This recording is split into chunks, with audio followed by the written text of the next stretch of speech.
They didn't hide Machiavelli because he was wrong. They hid him because he was too right. 500 years ago, a man sat in a small house outside Florence, stripped of power, exiled, and under threat of torture, and wrote the most dangerous book in human history. Not dangerous because it promoted evil. Dangerous because it described reality exactly as it is. And for 5 centuries, the people who understood that book the most worked very hard to make sure you never read it. Think about that.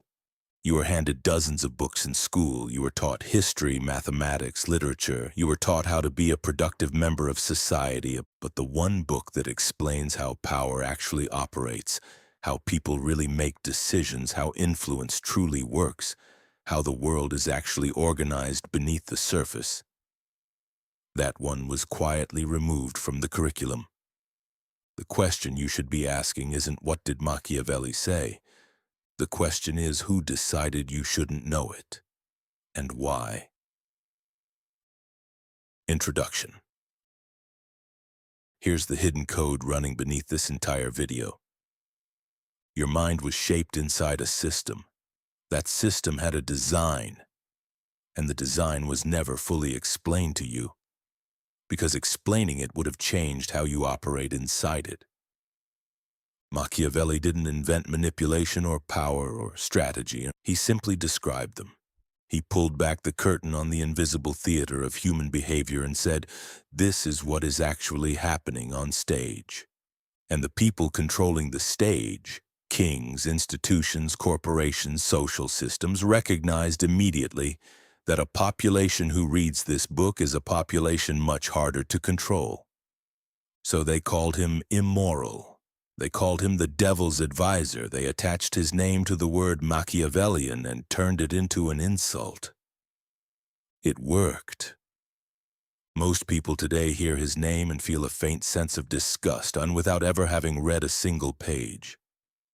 That disgust, it was installed in you. Tonight, we uninstall it. These are the 8 lessons Machiavelli never got to teach you.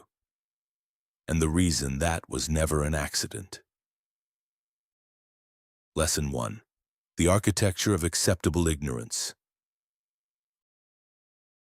Most people assume the gaps in their education were random. Too much curriculum, not enough time, shifting academic priorities.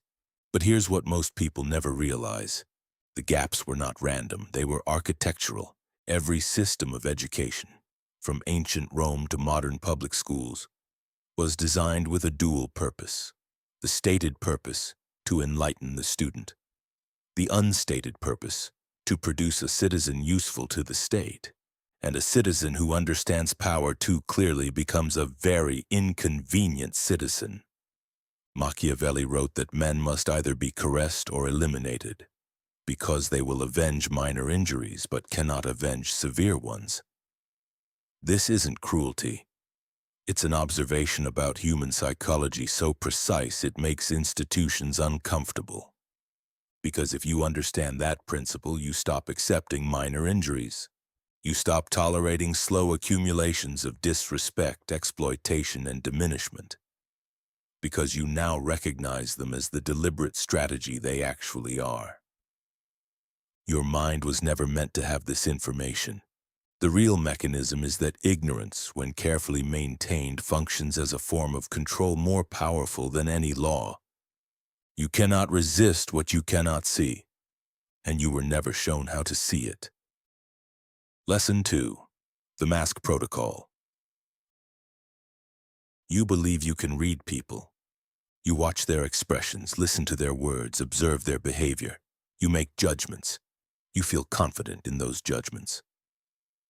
Machiavelli knew you would, and he knew that confidence would be your blind spot.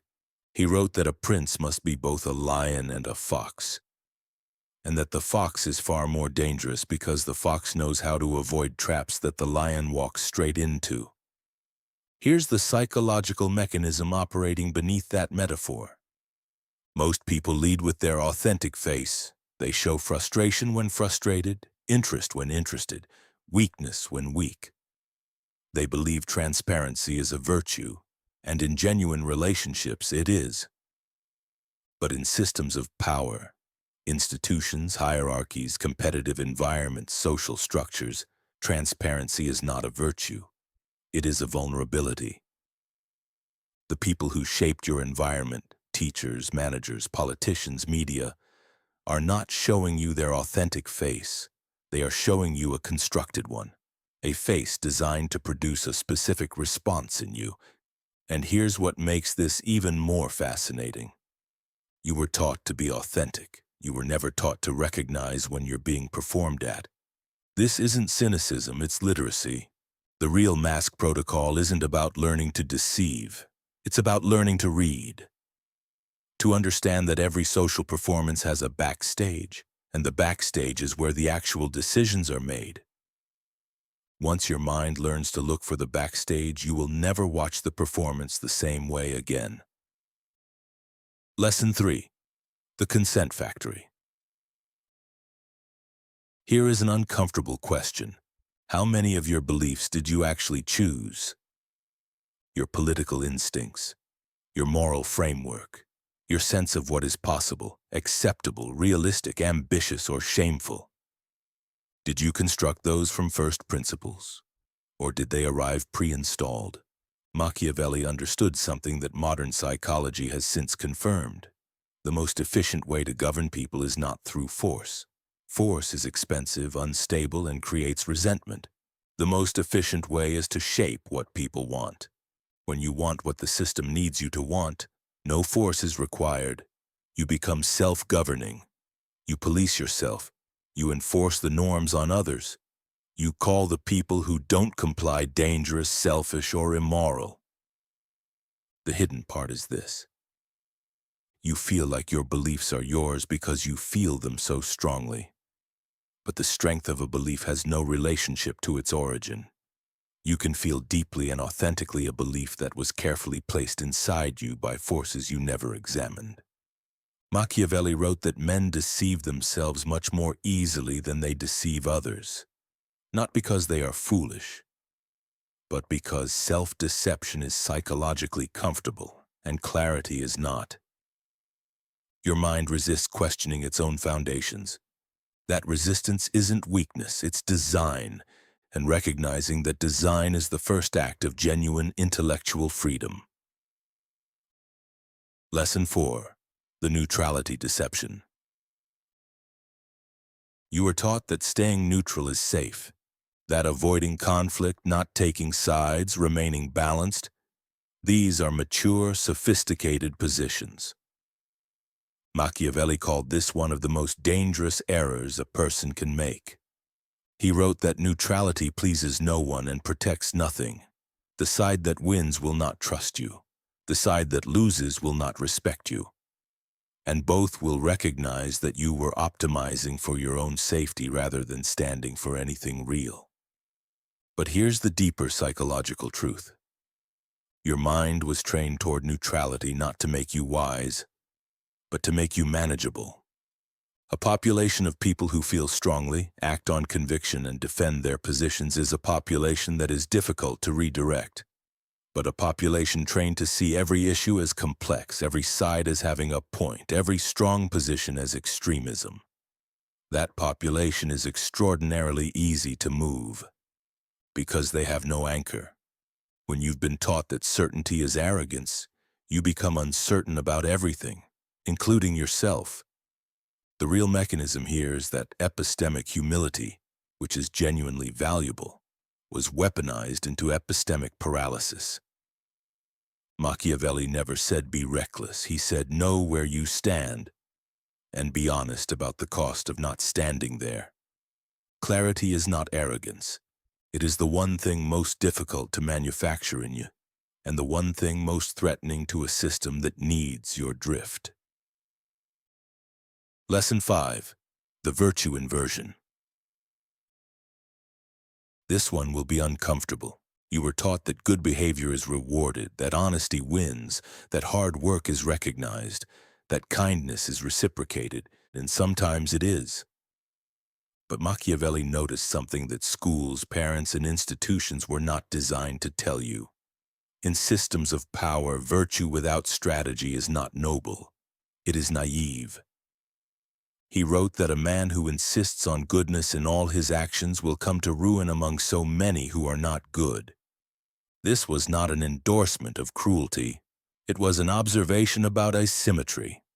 When you operate with complete transparency in a world where others do not, you are not playing a fair game with honorable opponents. You are bringing a handshake to a chess match. Here's the psychological mechanism. Your moral framework was partly designed to make you predictable. Predictable people are easy to model, easy to manage, easy to extract value from. When you always tell the truth, people know how to work around you. When you always follow the rules, people know exactly where the edges are. When you always sacrifice for the group, people know the sacrifice is available. The hidden part is that Machiavelli wasn't telling you to become cruel. He was telling you to become conscious. To know that virtue is a choice, not an autopilot. That generosity given freely is beautiful. Generosity extracted through social pressure is something else entirely. You don't stop being good. You start being aware of when goodness is genuine and when it's being harvested. Lesson 6. The fear-love equation. Machiavelli asked a question that has haunted philosophers for 5 centuries. Is it better to be loved or feared? And then he answered it in a way that no one who teaches children is supposed to repeat. He said, ideally both, but if you must choose, fear is more reliable. Before your mind rejects that entirely, hear the psychological mechanism beneath it. Love, Machiavelli observed, is held together by obligation, and obligation, when it becomes inconvenient, breaks. People who love you will support you, until supporting you costs them something significant. Then the calculation changes.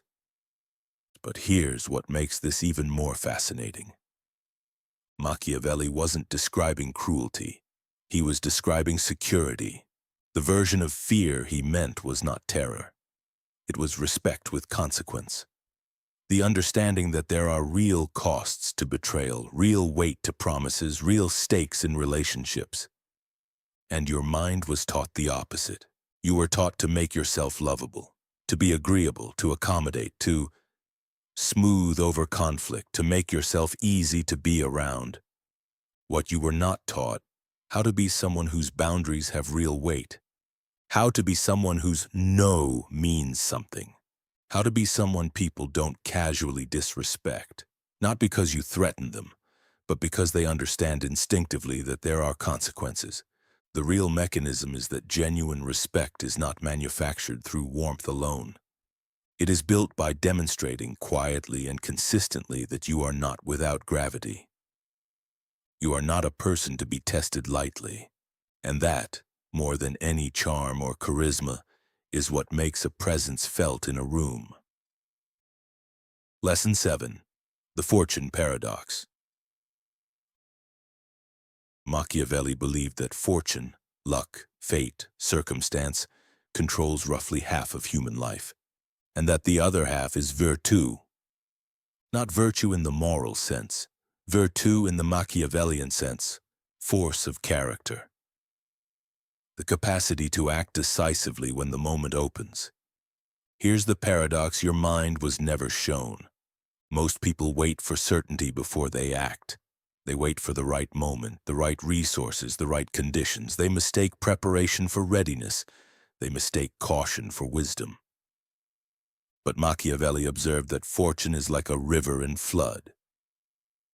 When it overwhelms you, it is because no one built the channels and banks when the weather was calm. The deeper truth is this: your hesitation is not protection, it is exposure. Every moment you wait for perfect conditions is a moment the current reshapes the terrain without your input. The people who built channels, who acted before certainty, who moved while others deliberated, those people do not control fate, but they are not entirely at its mercy either. You were taught to be careful, to assess risk, to be responsible. What you were not taught, that chronic caution has its own catastrophic cost. that the life unlived in the name of safety is still a life consumed. Machiavelli said that it is better to be impetuous than cautious, because fortune is a woman, and she favors those who are bold enough to move her. The translation for your life is simpler.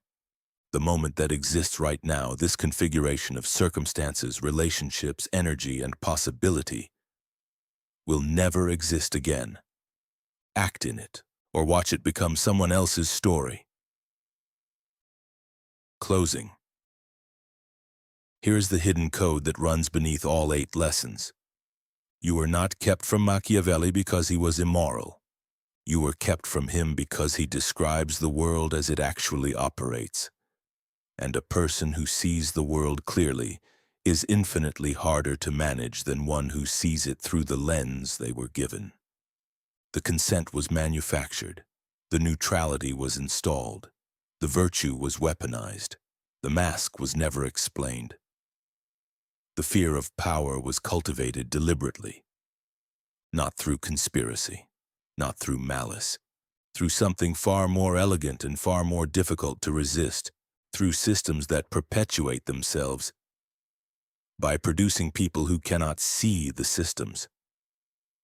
Machiavelli sat in exile and wrote the truth anyway, not because he was powerful, because he had nothing left to lose and therefore nothing left to fear. You still have everything, which means you still have the choice he never got back. To see clearly, to move deliberately, to stop being shaped, and start being the one who shapes. And the code was always there. You just needed someone to show you where to look.